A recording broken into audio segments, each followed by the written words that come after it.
Now, there are some people that have been making music for a long time, and you can see that they've aged a little bit. However, this man right here has been in the music industry for a long time, but he looks a little bit younger than me. Mr. Don Campbell. Oh my gosh, is this me she's talking about for real? Oh my gosh. How do you do it? I need to know your secret. You use I Love Yule. No. What we do, as I said to you before when we were off air, is that, you know, you give thanks and praises to the Lord every time. You know, He keeps us real and He keeps us blessed. And He keeps us, you know, it's all about looking after yourself at the end of the day, you know.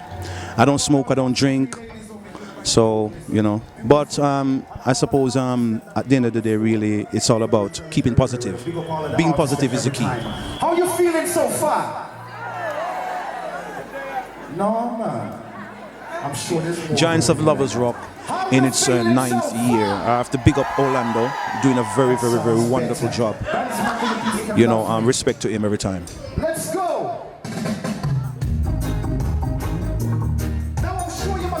You look so young, but how many years have you actually been in the music industry? I've been in the music industry since 1980, professionally.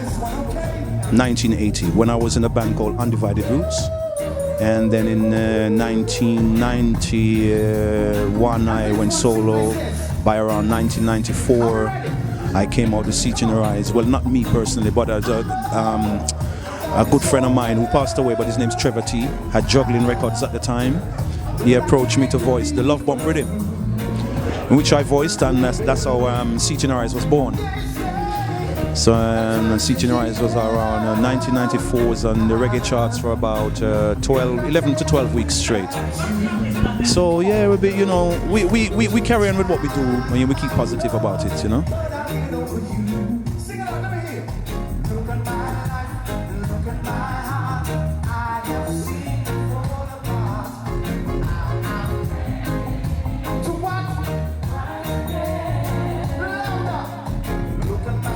Positivity certainly works. It definitely does work, and it's all to do with the mind as well, because the mind is a very powerful thing, but a lot of people don't realize this, you know. The mind is very powerful. Yes, very, very powerful.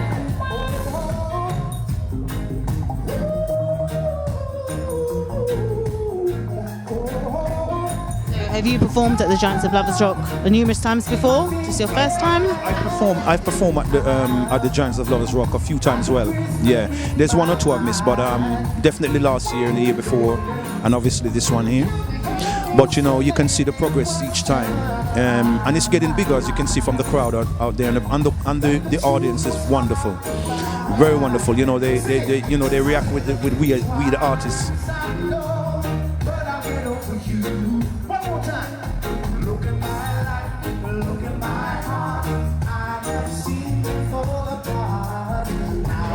And since I did Seat in Your Eyes, and it was number one for 11-12 weeks straight, I've been sort of like stereotyped in that sort of bag. You know, even though I do like all genres of music, you understand? So I just carried on with that, really. But you know, life is life, and you have to give thanks, and you have to appreciate what God gives to you. You know, which is the ability to sing, the ability to make music, the ability to touch people's hearts. So we have to give thanks for that and appreciate it and be grateful. Absolutely, amen.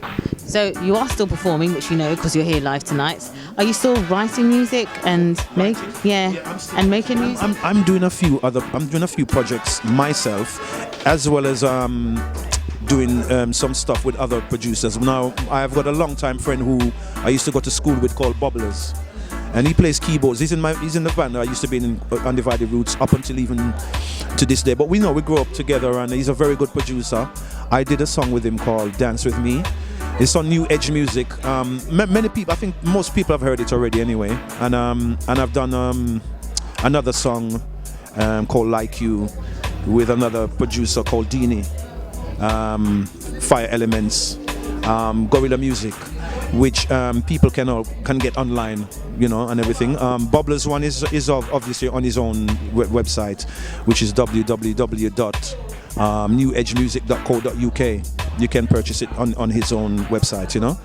But yeah, we keep it real. We keep it real. So With your positive attitude, Lovers Rock seems to have had a revival of late.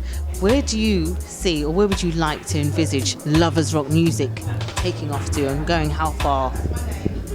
Well, I think if lovers rock music is heard more, like how you can turn on the radio, hear these popular music, these pop tunes, and it was promoted and distributed in the same way as those music are. It can be big.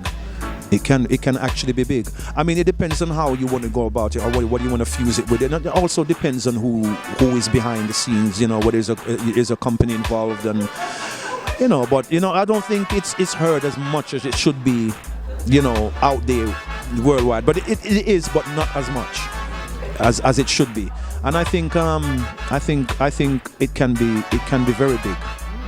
Depending on how it's put together and everything, because sometimes, reggae music is almost like it's been, I could say, in a way held down, but maybe because of the message within the music as well, and certain little things. But in the lovers rock thing, it's always about love and that sort of thing, and relationships, and different subjects of songs.